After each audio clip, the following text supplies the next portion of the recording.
할렐루야. 오늘 참 좋은 날입니다.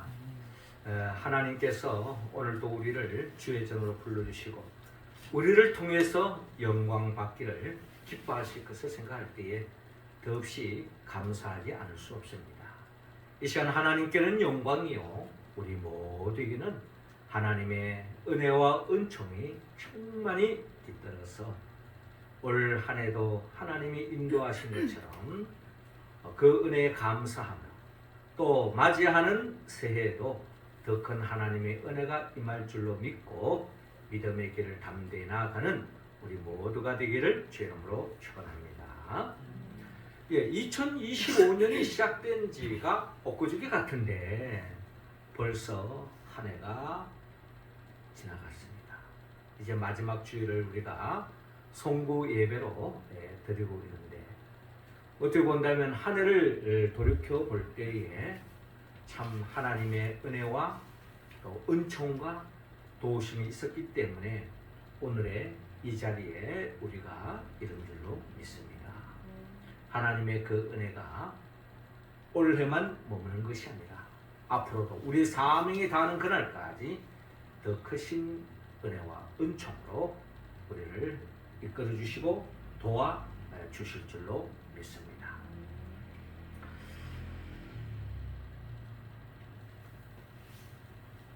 어떤 사람이 우리 인생을 향해서 이런 이야기를 했습니다. 우리의 인생은 멀리서 보면 희극이지만 가까이에서 보면 비극이다. 이런 말을 했어요. 그리고 멀리서 보면은 마치 우리가 저 들판에 있는 그 초원을 보면요, 푸른 하늘이 쫙 있고 거기에 목장에 그 소들이 이렇게 풀을 뜯고 있는 그런 광경을 보면 더없이 우리에게 평안을 주고 참 좋다 그러잖아요. 근데 막상 그 풀밭에 제가 한번 누워본 적이 있습니다. 그 풀밭에 누우면 조금 있으면 어떤 일이 생깁니까? 벌레들이 달라들고 곳곳에 소똥 냄새가 나는 그게 우리가 멀리서 바라본 그런 초원의 모습이지만 가까이 가면 거기에도 냄새나고 벌레가 있고 오래 주저앉아있기에 힘든 자리가 있는 것처럼 우리 인생을 멀리서 돌이켜보면 참 추억이고 또 나름대로의 아름다운 낭만적으로 이야기할 수 있지만 실제 우리의 삶의 그 현장에 들어가 보면 거기에는 아픔이 있고 고통이 있고 근심 걱정이 있고 염려가 있고 갈등이 있고 배고픔이 있고 아픔이 있는 그 현장이 우리의 삶의 현장이다. 우리 현실이다. 우리의 삶의 자리다. 라고 우리는 이야기하지 않을 수 없습니다. 이러한 우리의 현실을 주님께서는 친히 아셨기 때문에 우리를 구원하기 위해서 주님은 우리의 삶의 자리에 말씀이 육신이 되어 이 땅에 오셨습니다. 이 땅에 오신 우리 주님, 그 주님의 삶을 우리가 한번 살펴보면 우리가 이 성탄절을 통해서 기쁘다 구주 오셨네 라고 우리가 찬양하지만 그러나 예수님이 놓였던 그 삶의 자리는 참으로 처량하기 짝이 없고 그 현실은 추움과 그리고 어떻게 보면 비참함이 그리고 엄청난 위협과 위기가 그 삶의 자리에 놓여져 있다는 것을 우리는 성경을 통해서 잘 알 수가 있습니다. 주님은 비참한 우리의 현실을 아셨기 때문에 낮고 낮은 구유에 태어나지 않았습니까? 뿐만 아닙니다. 예수님이 태어나시고 그 엄청난 하나님의 사명을 가지고 하나님의 축복을 가지고 이 땅에 오셨는데 하나님의 도심 속에서 모든 것이 형통하고 모든 것이 순탄하고 더없이 영광이 펼쳐져야 할 그 예수님의 그 삶의 자리는 오늘 성경의 본문의 말씀에 보면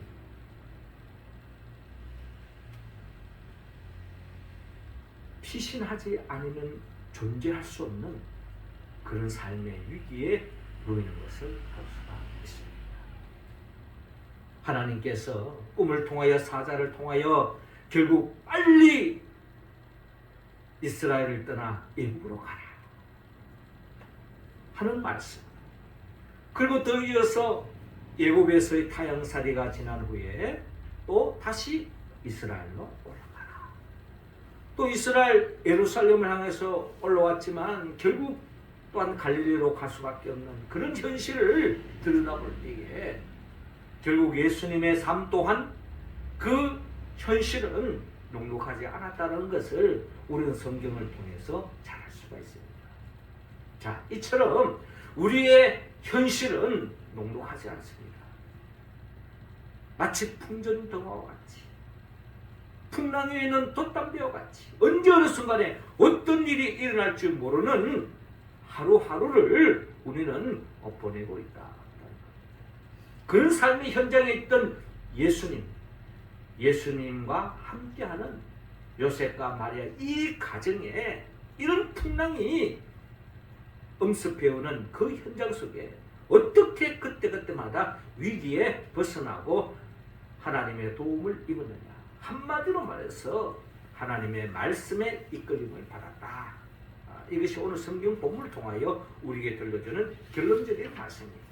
하나님의 말씀에 이끌림을 받을 때에 그 위태로운 삶의 현장, 위협과 위기의 연속이지만 그 속에서 하나님이 도와주심으로 말미암아 하나님께 영광 돌리고 하나님의 뜻을 이루어가는 삶의 길로 나아가는 것을 볼 수가 있습니다. 자, 오늘 본문을 통하여 우리는 그 현장을 다시 한 번 더 본문을 통하여 헤아려 보면서 우리 또한 하나님의 말씀에 순종하며 나아가기를 원하는데요. 먼저 오늘 본문 13절에 보면 하나님께서 요셉의 이 가정에 피신하라고 말씀하고 있습니다. 13절 우리 같이 한번 읽어볼까요? 시작. 그들이 떠난 후에 주의 사자가 요셉에게 현몽하여 이르되 헤롯이 아기를 찾아 죽이려 하니 일어나 아기와 그의 어머니를 데리고 애굽으로 피하여 내가 내게 이르기까지 거기 있으라 하시니 아멘. 자, 오늘 본문 마태복음 2장 13절 이렇게 시작하고 있습니다. 그들이 떠난 후에, 여기서 말하는 그들이 누굽니까? 아기 예수님이 태어나심을 보고 동방 박사들이 와서 주님께 황금과 모략과 유황으로 예물을 드리며 경배하는 그 동방 박사들, 그들이 주님의 오심을 축복하면서 경배하면서 그들은 떠났습니다. 떠난 후에 주의 사자가 요셉에게 현몽하여 이르되 헤롯이 아기를 찾아 죽이려 하니 일어나 아기와 그의 어머니를 데리고 애굽으로 피하여 내가 내게 이르기까지 거기 있으라 하시니. 한마디로 뭡니까? 지금 이 이스라엘 땅을 떠나서 애굽으로 가라는 겁니다. 지금 이 상황이 지금 어떤 상황입니까? 아기가 이제 막 태어났어요. 며칠 전엔 젖을 먹이고 또 나름대로 산모도 산후조리도 하고 나름대로 좀 이렇게 형편이 좀 나아진 상태에 떠나라면 이해가 되겠는데 지금 산모는 지금 막 애를 낳고 산후조리할 뭐 우리식으로 말하면 경우도 없는 거예요. 경황도 없는 거예요.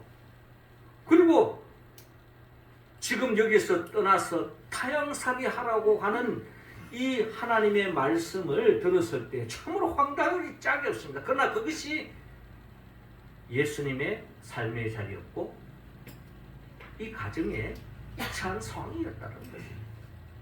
두 다리 좀 쭉 폈고 지금 여기 베들레헴에 왜 왔습니까? 그것도 여기 사는 동네가 아니에요.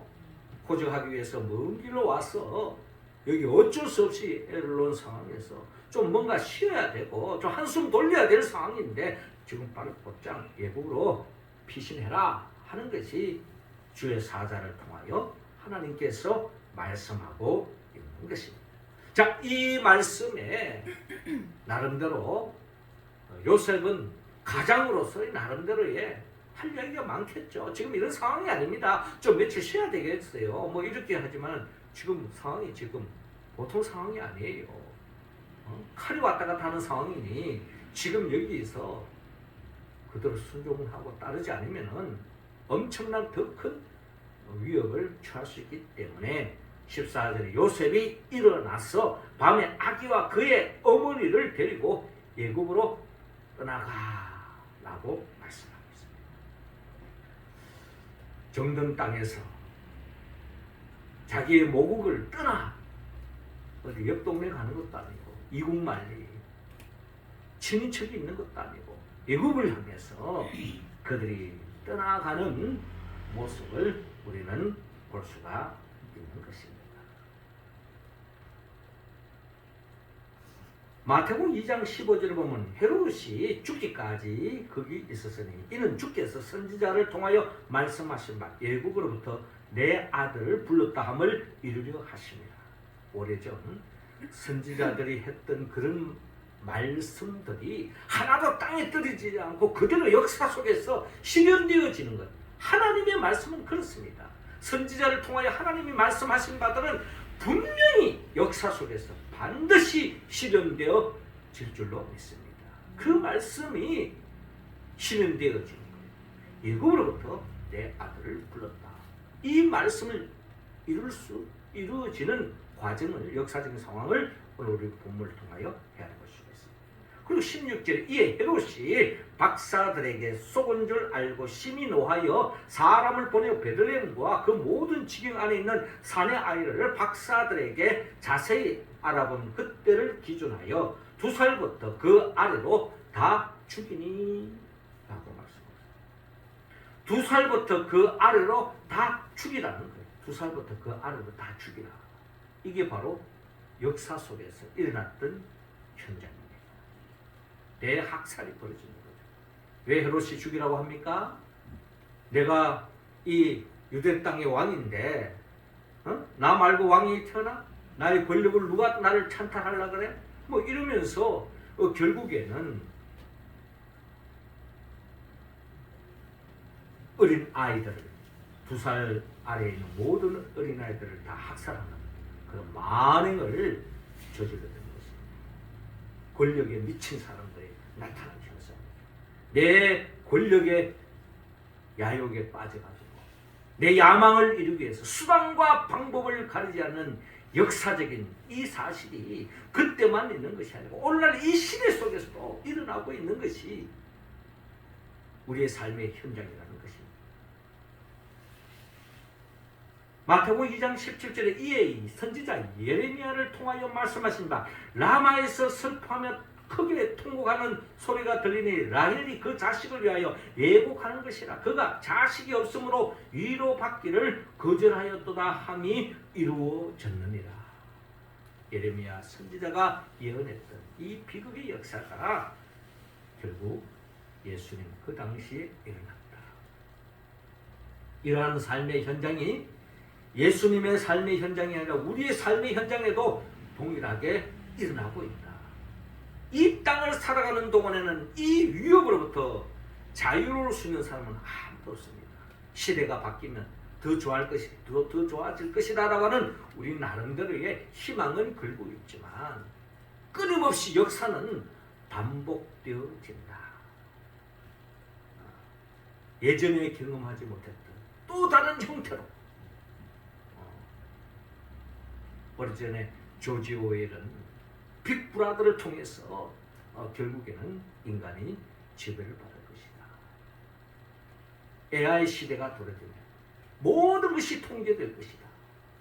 이런 것이 점점 더 실현되어져 가고 있습니다. 우리는 자유를 향하여 달리고 있지만 끊임없이 인간은 또 다른 형태의 굴레와 구속에 빠져가지고 결국 온전한 자유를 누릴 수 없는 그런 세상으로 우리는 다가가고 있다. 결국 이 세상에서의 완전한 자유, 완전한 행복은 찾아보기 힘든 것이 역사의 정답입니다. 그러나 시대는 끊임없이 이야기하죠. 좋은 세상이 올 것이다. 잘 될 것이다. 물론 그런 것이 우리 희망이 없다면 우리가 어찌 살 수 있겠습니까? 그래야 조금이라도 숨도 좀 쉬는 거죠. 그러나 역사는 진행해 보면 가면 갈수록 또 다른 형태의 전쟁, 또 다른 형태의 구속, 또 다른 형태의 압박, 또 다른 형태의 압제가 우리의 삶에 자기의 자살입니다. 주님 재림하기 전까지는 끊임없이 이 역사에서 자유로울 수는 없다는 것이다. 그러나 고린도전서 10장 13절을 통하여 사람이 감당할 시험밖에는 너희가 당할 것이 없나니 오직 하나님은 미쁘사 너희가 감당하지 못할 시험당함을 허락지 아니하시고 시험당할 점에 또한 피할 길을 내사 너희로 능히 감당하게 하시느니라. 할렐루야. 그렇습니다. 하나님의 사명을 품은 사람, 하나님의 구속함을 입은 사람, 하나님의 자녀들은 그 사명이 다할 때까지 하나님은 시험이 찾아올 수도 있습니다.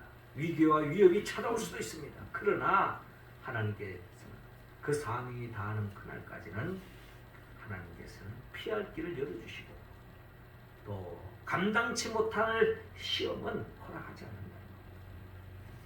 능히 감당하게 하십니다. 왜? 하나님이 도와주시기 때문인 것입니다. 하나님이 도와주실 때는 우리는 어떠한 위기도 이겨나갈 수 있다. 오랫동안 항해를 해온 선장이 어떤 모임에 모여서 이런저런 이야기를 하는데 많은 사람들이 오랫동안 이 배생활을 했던 풍랑을 이겨나갔던 이 선장에게 뭔가 한마디 할 것을 기대하고 있었습니다. 그때 선장이 그 많은 사람들에게 이런 질문을 하는 것입니다. 혼자서 배를 타고 항해할 경우에 가장 위험할 때가 언제인 줄 아십니까? 라고 이야기합니다. 항해할 때에 가장 위험할 때가 언제인 줄 아십니까? 그때 많은 사람들이 주저하지 않고 그렇게 입을 모아서 이야기합니다. 그것이 바로 풍랑이 몰아칠 때 아닙니까? 풍랑이 몰아칠 때에 가장 위기가 아닙니까? 이렇게 이야기하는 것입니다. 그런데 이 선장은 고개를 흔들면서 그렇게 대답하지 않습니다. 이렇게 대답합니다. 항해할 때에 가장 위험할 때는 폭풍우가 몰아칠 때가 아닙니다. 왜냐하면 있는 힘을 다해서 상황과 싸우기 때문에 목숨 잃는 경우가 드뭅니다. 물론 이제 풍랑으로 죽는 경우도 있지만 그래서 죽는 경우는 거의 없다는 거예요. 왜? 온 힘을 다해서 죽을 수도 있다는 어떤 그런 위기 속에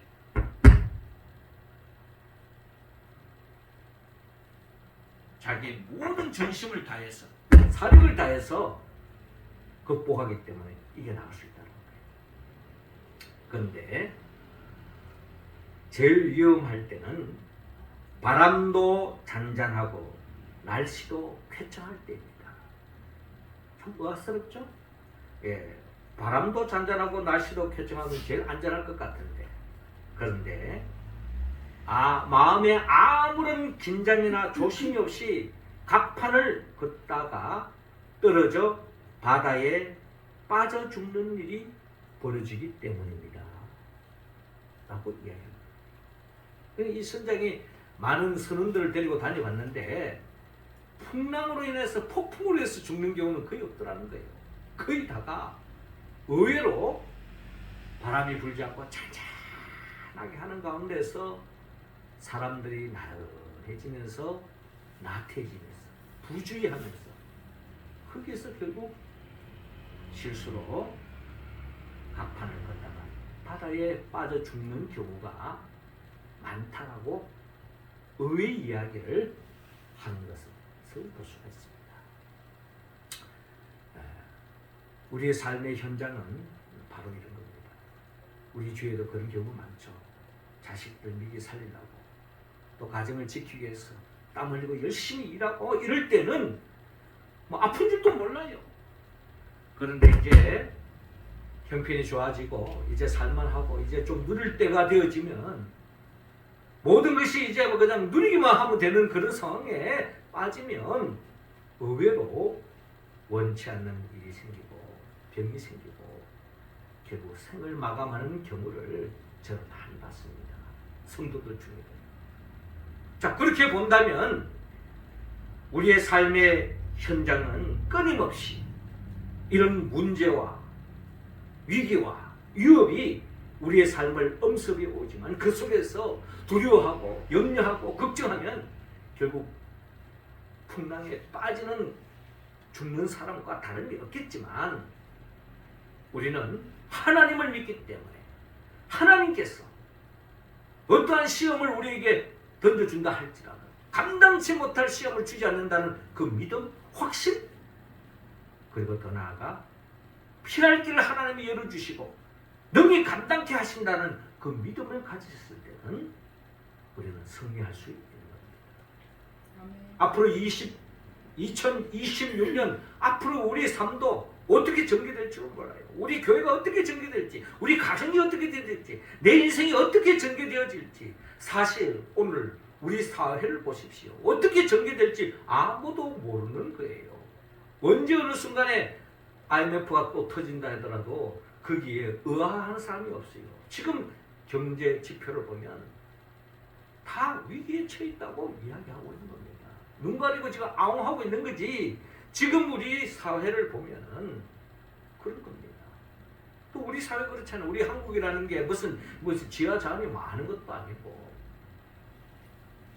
사실 우리 역사는 살얼음판을 계속 걸어왔던 것입니다.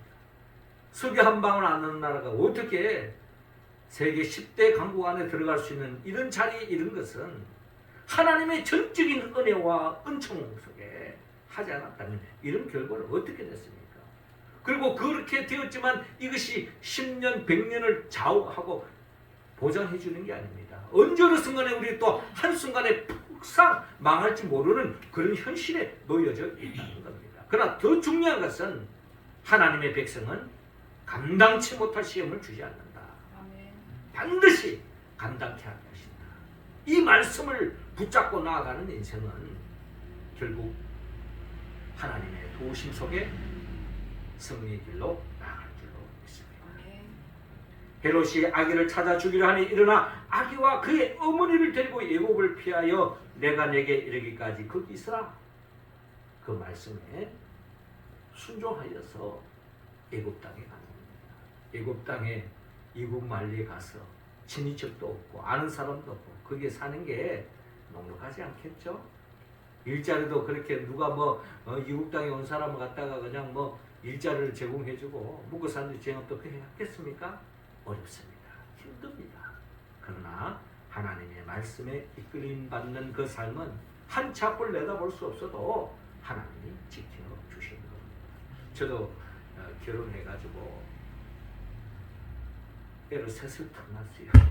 그랬을 때 우리 어머님께서 굉장히 걱정을 하셨어요.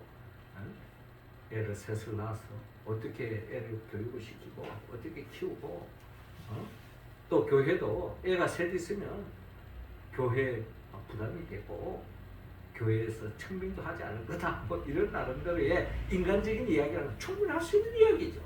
그런데 하나님께서 우리 아이들 한 끼도 굶어본 적 없습니다.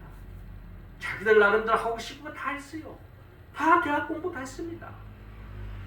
이 모든 것이 하나님의 도우심의 결과인 줄로 믿습니다. 우리 김원규 집사님, 김세현 집사님 가정도 애서 셋 낳았어요. 이 집이 무슨 재산이 많고 돈을 잘 벌어서 이렇게 애서 셋을 낳은 그게 아니죠. 하나님의 은혜죠. 그러나 그 가정은 하나님이 도와주시고 하나님이 끌어주시고 물론 풍족하지는 않겠죠. 애굽에 살아가던 그 요셉의 가정처럼 그러나 하나님이 음으로 양으로 이스라엘 백성들을 구름기둥 불기둥으로 만나와 메추라기를 공급해 주듯이 그렇게 도와주시고 인도해 주실 줄로 믿습니다. 이어 주님은 오늘 본문 20절을 통하여 돌아가라고 또 말씀합니다. 20절 같이 읽겠습니다. 시작. 일어나 아기와 그의 어머니를 데리고 이스라엘 땅으로 가라. 아기의 목숨을 찾던 자들이 죽었느니라 하시니 아멘. 자, 이어지는 19절에 보니까 헤롯이 죽은 후에 주의 사자가 예굽에서 요셉에게 현몽하여 이르되 일어나 아기와 그의 어머니를 데리고 이스라엘 땅으로 가라. 아기의 목숨을 찾던 자들이 죽었느니라 하시니, 아기를 찾던, 예수님이 태어났을 때에 2살 아래에 있던 어린 아이들을 학살시킨, 만행을 저질렀던 그 헤롯은 하나님께서 거두가셨다, 걸러내셨다는 거예요. 그래서 이제 더 이상 애굽 땅에 있을 필요 없고 이스라엘 땅으로 가라, 이스라엘 땅으로 돌아가라, 하나님의 말씀이 있었습니다. 하나님 말씀이 떨어지자마자 21절에 요셉이 일어나 아기와 그의 어머니를 데리고 이스라엘 땅으로 들어가니라 라고 말씀합니다. 그렇습니다. 애굽 땅에서 또 이스라엘 땅으로 돌아가라 라고 하나님이 주의 사자를 통하여 말씀하셨기 때문에 아멘 하고 그들을 순종하며 나아가는 모습을 볼 수가 있습니다. 이스라엘 백성들이 애굽 땅에서 노예 생활을 하다가 하나님의 명령에 따라서 결국 가나안 땅으로 갈 때에 하나님께서 만나와 메추라기를 공급하시고 반석에 물이 나오게 하시고 하나님의 말씀에 이끌림 받았을 때 그들은 애굽을 떠나 출애굽을 하여 결국 적과 꿀이 흐르는 땅을 향하여 나아갈 수 있었던 것처럼 하나님의 말씀에 순종하며 나아갔을 때에 결국 다시 이스라엘 땅으로 돌아오는 모습을 볼 수가 있습니다. 하나님의 말씀에 순종하며 나아갈 때에 하나님이 도와주신다, 끌어주신다 라는 말씀입니다. 피난처 되시는 말씀이라는 글이 있어요. 이 글에는 이렇게 말합니다. 위험에 처했을 때에 시편 91편으로 가세요. 하나님이 가라사대 저가 나를 사랑한 적 내가 저를 건지시라. 저가 내 이름을 안 적 내가 저를 높이리라. 외롭거나 두려울 때 시편 23편으로 가세요. 내가 사망의 엄침한 골짜기로 다닐지라도 해를 두려워하지 않을 것은 주께서 나와 함께 하심이라. 주의 막대기가, 주의 지팡이가 막대기가 나를 안위하시나이다. 신앙인으로서 확신이 필요할 때 로마서 8장 1절에 30절로 읽어보세요.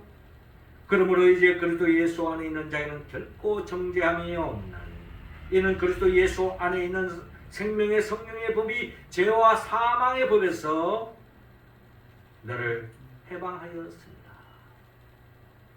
평안과 휴식이 원한다면 마태복음 11장 25절에서 30절로 가세요. 수고하고 무거운 짐진 자가 다 내게로 오라. 내가 너희를 쉬게 하리라. 나는 마음이 온전하고 겸손하니 나의 멍에를 먹어 내게 배우라. 그러면 너희 마음이 쉼을 얻으리라. 죄를 지었을 때 시편 51편으로 가세요. 하나님이여 주의 인자를 쫓아 나를 긍휼히 여기시며 주의 많은 자비를 쫓아 내 죄과를 도말하소서. 나의 죄악을 맑게 씻기시며 나의 죄를 깨끗게 제하소서.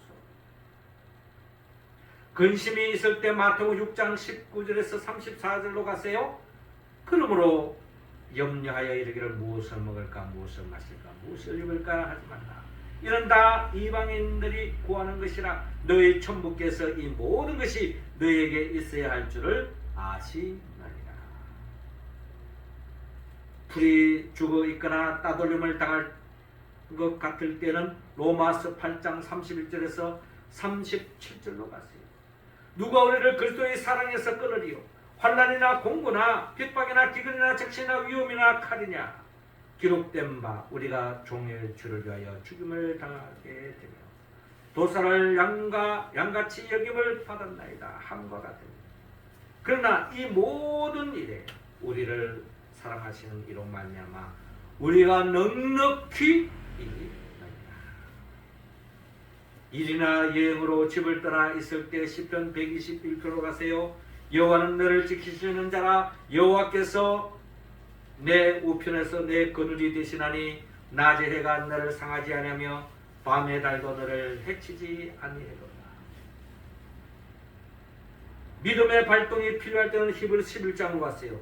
저희가 믿음으로 나라들을 이기기도 하며 의를 행하기도 하며 약속을 받기도 하며 사자들의 입을 막기도 하며 불의의 세력을 멸하기도 하며 칼날을 피하기도 하며 연약한 가운데 강하게 되기도 하며 전쟁에 용맹하게 되며 이방 사람들의 진을 물리치기도 하며 여자들을 자기의 죽은 자를 부활로 받기도 하며 또 어떤 이들은 더 좋은 부활을 얻고자 하여 악청을 받되 구차히 면하지 아니하였으며 또 어떤 이들은 희롱과 채찍뿐 아니라 결박과 옥에 갇히는 시험도 받으며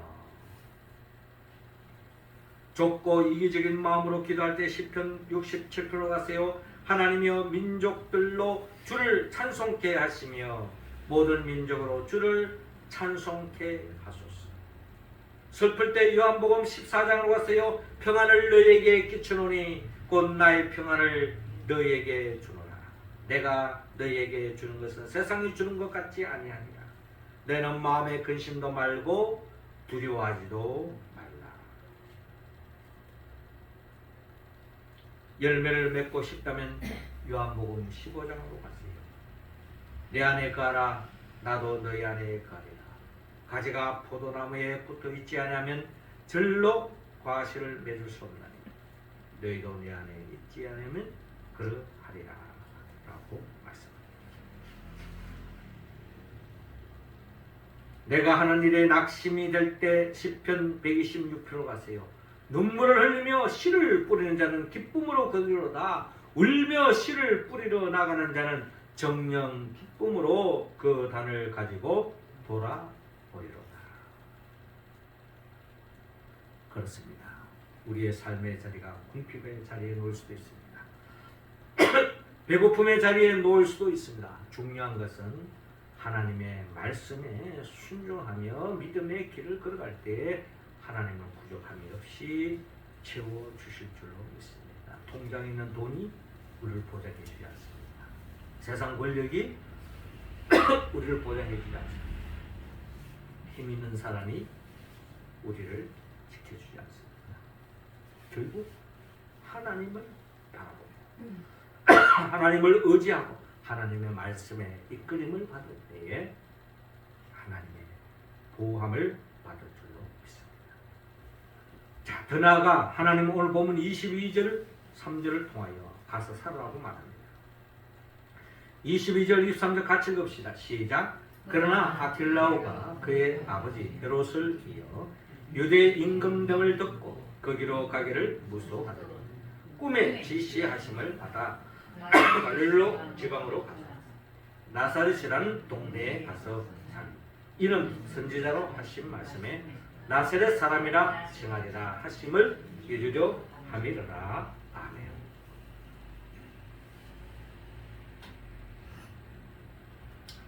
그렇습니다. 주님은 이스라엘 땅으로 돌아온 이 요셉의 가정을 향하여 또한 주님이 말씀하고 계십니다. 22절을 보면 그러나 아킬라오가 그의 아버지 헤롯을 이어 유대 임금됨을 듣고 거기로 가기를 무수하더니 막상 이스라엘 땅으로 왔는데 헤롯의 아들 아킬라오가 또 왕위를 받아서 또 제2의 헤롯으로서의 자리매김을 하고 있는 겁니다. 두려울 수밖에 없는 거예요. 무서워할 수밖에 없습니다. 사람을 보면 이 역사를 보면 우리에게 평안을 주는 시대는 없습니다. 그런 가운데서 하나님의 말씀에 순종하여 이스라엘 땅으로 돌아온 이 요셉의 가정에 주님께서 말씀합니다. 거기로 가기를 무수하더니 꿈에 지시하심을 받아 갈릴리 지방으로 떠나가. 꿈에 지시하심, 주의 사자를 통해서 꿈을 통해서 결국 갈릴리 지방을 가는 거죠. 이 3절에 나사렛이라는 동네에 가서 사니 이는 선지자로 하신 말씀에 나사렛 사람이라 칭하리라 하심을 이루려 함이라. 갈릴리로 갔어. 그 갈릴리 있는 나사렛이라는 동네에서 살면서 오래전 선지자가 예언했던 대로 나사렛 사람으로 칭함을 받게 되지는, 그래서 나사렛 예수라고 하는 이름이 등장하게 된 성경적인 배경을 우리는 헤아려 볼 수가 있습니다. 그렇습니다. 요셉의 이 가정이 가는 곳에는 끊임없는 위기와 위험과 위협이 도사리고 있었습니다. 그러나 하나님의 말씀에 순종하며 나아갈 때에 결국 하나님의 도우심이 있었고 시험을 감당할 피하시고 또 때로는 시험을 피할 길을 열어주셨던 것을 볼 수가 있습니다. 사랑하는 성도 여러분, 하나님은 요셉의 가정을 통해서 피신하라, 또 다시 돌아가라, 또 가서 살아라, 오른쪽으로 가라, 왼쪽으로 가라, 돌아가라, 뭐 이런 식으로 끊임없이 말씀하고 있습니다. 그 말씀에 응답해가는 요셉의 이 가정, 결국 예수님을 살리고 하나님의 뜻을 이루어가는, 그렇게 공생애를 이룰 수 있도록 그렇게 길을 연 것은 결국 하나님의 말씀의 순종의 결과였다라는 겁니다. 그렇습니다. 우리는 한 해를 더 살지 100년을 더 살지 아무도 몰라요. 중요한 것은 우리가 이 땅에 온 것은 얼마나 더 오래 살고 얼마나 잘 사는 게 목적이 아니라 우리의 사명을 감당하는 게 있습니다. 사명을 완수했을 때에 결국 우리의 삶은